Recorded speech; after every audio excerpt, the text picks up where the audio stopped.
Good morning students. मैं आपकी पूजा ma'am आप सभी का शांति कुंज ऑनलाइन क्लासेस में स्वागत करती हूँ। बच्चों, आज का विषय है हिंदी और हिंदी के विषय में हम लोग आज पढ़ेंगे पाठ 16 गिल्लू शेर का लालच। तो चलिए बच्चों, अपना लेसन हम लोग शुरू करते हैं। सब अपनी बुक निकाल लीजिए। पाठ 16 गिल्लू शेर का लालच, पेज नंबर है 83। मल्लू और गिल्लू सियार भाई भाई थे। मल्लू सीधा साधा और भोला था। वह बड़ा ही नेकदिल और दयावान था। दूसरी ओर गल्लू एक नंबर का धूर्त और चालबाज सियार था। वह किसी भी भोले भाले जानवर को अपनी चालाकी से बहलाकर उसका काम तमाम कर देता था। यानी कि दो भाई थे, लेकिन एक सीधा था और एक बहुत शैतान था। एक दिन गल्लू सियार जंगल में घूम रहा था, तभी उसे रास्ते में एक चादर मिली। जाड़े के दिन नज़दीक थे, इसलिए उसने चादर को उठाकर रख लिया। उसके बाद वह घर की ओर चल दिया। अगले दिन गल्लू सियार मल्लू के घर गया। ठंड की वजह से दरवाज़ा खोला, लेकिन जैसे ही गल्लू अंदर जाने लगा तो मल्लू ने दरवाज़ा बंद कर दिया। गल्लू को अपने भाई की हरकत बहुत बुरी लगी। उसे अपने भाई पर बड़ा क्रोध आया। भाई के घर के जाने के बाद गल्लू नहाने के लिए नदी पर गया। उसको देखकर बड़ा आश्चर्य हो रहा था कि आज सारे छोटे मोटे जानवर बड़े बेफिक्र होकर बिना किसी डर के उसके पास से होकर गुजर रहे हैं। उसके पानी में घुसने से पहले जैसे ही चादर को उतारा, उसके आश्चर्य का ठिकाना न रहा। सारे छोटे मोटे जानवर अपनी अपनी जान बचाने के लिए इधर उधर भागने लगे। चारों ओर हाहाकार मच गया। गल्लू को लगा कि जरूर चादर का चमत्कार है। उसके मन में विचार आया कि कहीं ये जादू ही तो नहीं जिसको ओढ़ते ही वह अदृश्य हो जाता है। तभी उसे याद आया कि मल्लू ने भी दरवाज़ा खटखटाने की आवाज़ सुनकर दरवाज़ा खोला तो और एकाएक बंद भी कर दिया, मानो दरवाजे पे कोई हो ही नहीं। अब उसको शक यकीन में बदल गया और उसे मल्लू पर किसी तरह का क्रोध भी नहीं रहा। वह नहाकर जल्दी से जल्दी अपने भाई मल्लू सियार के पास पहुंचना चाहता था। अतः लंबे डग भरता हुआ उसके घर जा पहुंचा। उसने मल्लू को वह चादर दिखाई और प्रसन्न होते हुए बोला, देखो भाई, इस जादुई चादर को ओढ़ते ही ओढ़ने वाला अदृश्य हो जाता है। मैंने सोचा कि क्यों ना इसकी मदद से मैं जंगल का राजा को मारकर खुद जंगल का राजा बन जाऊं। अगर तुम मेरा साथ दोगे तो मैं तुम्हें महामंत्री का पद दूंगा। ये देखिए, पिक्चर में देख रहे हैं, दोनों भाई हैं, इस तरह से बता रहे हो। भाई गल्लू, मुझे महामंत्री पद का कोई लालच नहीं।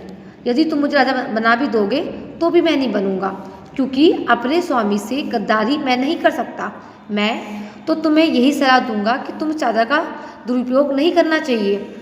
अगर गल्लू जंगल का राजा बन बैठा तब तो अनर्थ हो जाएगा। एक सियार को जंगल राजा बना देखकर पड़ोसी राजा हम पर आक्रमण कर देंगे। शक्तिशाली राजा के अभाव में हम अवश्य ही हारे जाएंगे और हमारी स्वतंत्रता खतरे में पड़ जाएगी।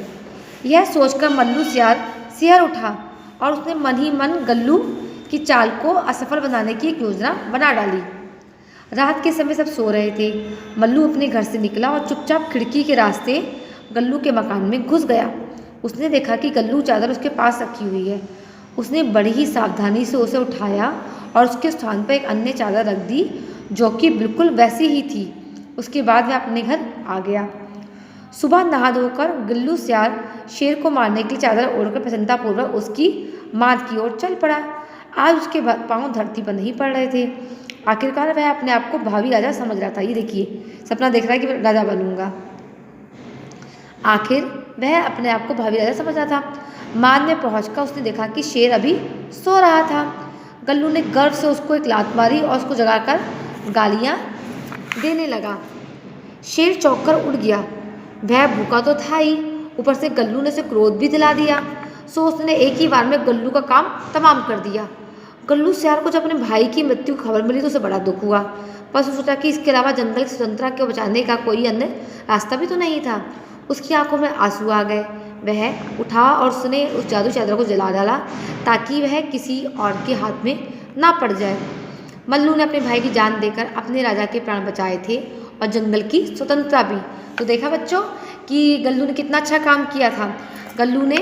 मल्लू ने जो था कि सब कुछ समझ के भी अपने भाई को मौत के घाट उतरवा दिया, क्योंकि वह चाहता नहीं था कि किसी गलत तरीके से या फिर धोखा देकर अपने राजा को मरवाया जाए। ठीक है। तो कहानी कैसी थी बच्चों? बहुत अच्छी कहानी थी ना। इससे हमने क्या सीखा? हमने सीखा कि किसी को भी दगा या धोखा देना अच्छी बात नहीं होती है। ये देखिए, इसको लगा कि ये चादर ओढ़ कर आया है तो मैं शेर को मार लूँगा, लेकिन इसको मालूम नहीं था कि चादर तो नकली है, और शेर ने इसको देख लिया और उसको मार दिया। अब आपका होमवर्क क्या होगा? आपका होमवर्क होगा कि पहले तो जो लेसन मैंने आपको पढ़ाया है उसकी आप अच्छी तरह से रीडिंग कर लीजिएगा, ठीक है। दूसरा होमवर्क होगा कि इस पिक्चर में जो डायग्राम्स बने हुए हैं, जो पिक्चर्स बनी हुई हैं, उनमें से कोई भी पिक्चर आपको जो ईजी लगे वो उसको ड्रॉ कर लीजिएगा। थर्ड होमवर्क होगा आपका बच्चों इसके शब्दार्थ को आप कॉपी में लिख लीजिएगा, ठीक है। और उसके बाद बच्चा बच्चों आपके लिए एक काम और है, ये सही उत्तर पर सही का चिन्ह लगाओ, ये दिया हुआ जो है ये आप लोग खुद से कर लीजिएगा, ठीक है। फिर नेक्स्ट क्लास में मैं आपको पूरी एक्सरसाइज करवा दूंगी, लेसन आपका खत्म करवा दूंगी। तो जितना आपको होमवर्क दिया वो आप होमवर्क कर लीजिएगा। ओके स्टूडेंट्स, हम लोग फिर नेक्स्ट क्लास में मिलते हैं, तब तक के लिए बाय बाय।